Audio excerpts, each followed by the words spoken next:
miracle mentor, energy healer and life coach. Today we are starting a very beautiful new series which we are calling Blisscipline. Make bliss your ultimate discipline. We will be sharing short videos which will inspire you, encourage you and give you a lot of insights in your personal growth journey and help you shift your energies. I will start with a personal story which will give you some idea about how I changed my perspective around things.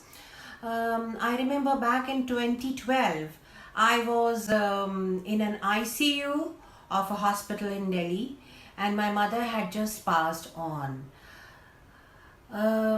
She had a massive brain hemorrhage and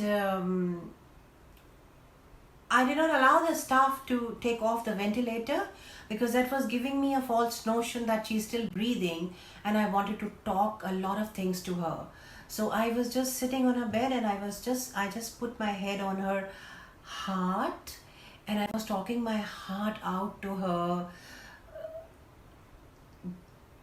The last things which a daughter would want to talk to her mother. So I was seeking forgiveness. I was telling her, you had been such a wonderful, special person. I love you so much. Wherever you have gone, wherever you are going, please go without any worry. I will take care of Dad. Do not worry about him at all. And things like that. And I would take the name of Dr. Shakir Hussain, her neurosurgeon. He came and I remember his touch. He just put his hand on my shoulder and I was crying and I said, Doctor, I had trusted you so much. I thought you will bring her back to life. You will cure her. She's so special to me. I just cannot let her go.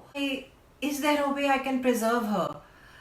And I remember he told me, Mridula, preserve her qualities, preserve the goodness which he had spread around, preserve the love. And he slowly walked away. And then came the moment of trigger. I was still talking to her and I heard the nursing staff who were calling very respectfully,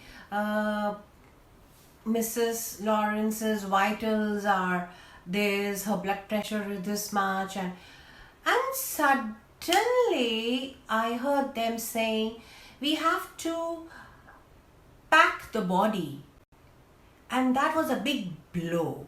It fell like a lightning thunder upon me from my scalp to my toes. And I realized that, okay, your breath leaves you. And people don't even call you by your name. You just become a body. And that is a fact of life. And then I realized, what am I doing? I was in a very high-flying corporate job. But after that, I just could not do it. Because I felt I was doing something very empty.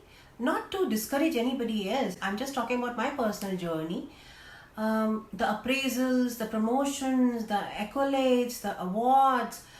I found everything so empty. And forever I have always been interested in metaphysics and all those kind of topics. I had the courage to go ahead and quit my job. I had my father. I had my savings. I'm lucky I could do that. And for 4 months, I remember I just slept and I just read. I was getting books upon books, so many of them. I was just sleeping and reading. And after that, I was guided to a very beautiful modality which is called Theta Healing. And that was my first exposure to healing world. And I got advanced certifications from Think USA. And I am a very non-ritualistic person, very non-traditional kind of approach I have. I really loved that approach because they were talking about brain, neuroscience. They were talking about the frequencies of the brain and to tap into your particular brainwave. And then my teacher taught me, if you are standing in the middle of New Delhi railway station and you are not able to calm your mind and you are not able to center your being and you are not able to meditate, which means you have learned nothing. And I really tried it. I practiced it. I used to stand in middle of anywhere, in a buzzing park, in a mall, and I used to test myself if I am able to do it. And it was so beautiful. I did 30 more modalities after that, and I have done so much in these 8 years.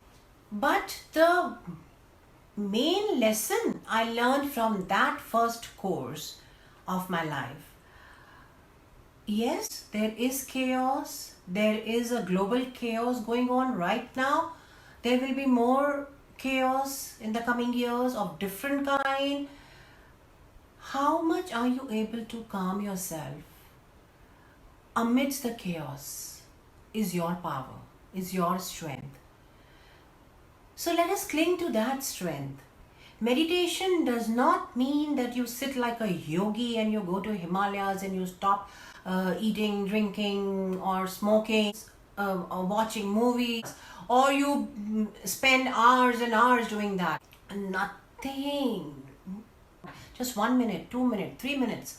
Short meditations, quick meditations. When you get into it, when you have the control on your breath, on your thought patterns, on the mind chatter, that is meditation. We will go in for a meditation now. And I would request you to please subscribe to the channel so that you are able to watch these little short videos. Also press the bell icon so that you get the notifications. So let us start with a very basic, simple meditation and we will progress from here. So close your eyes.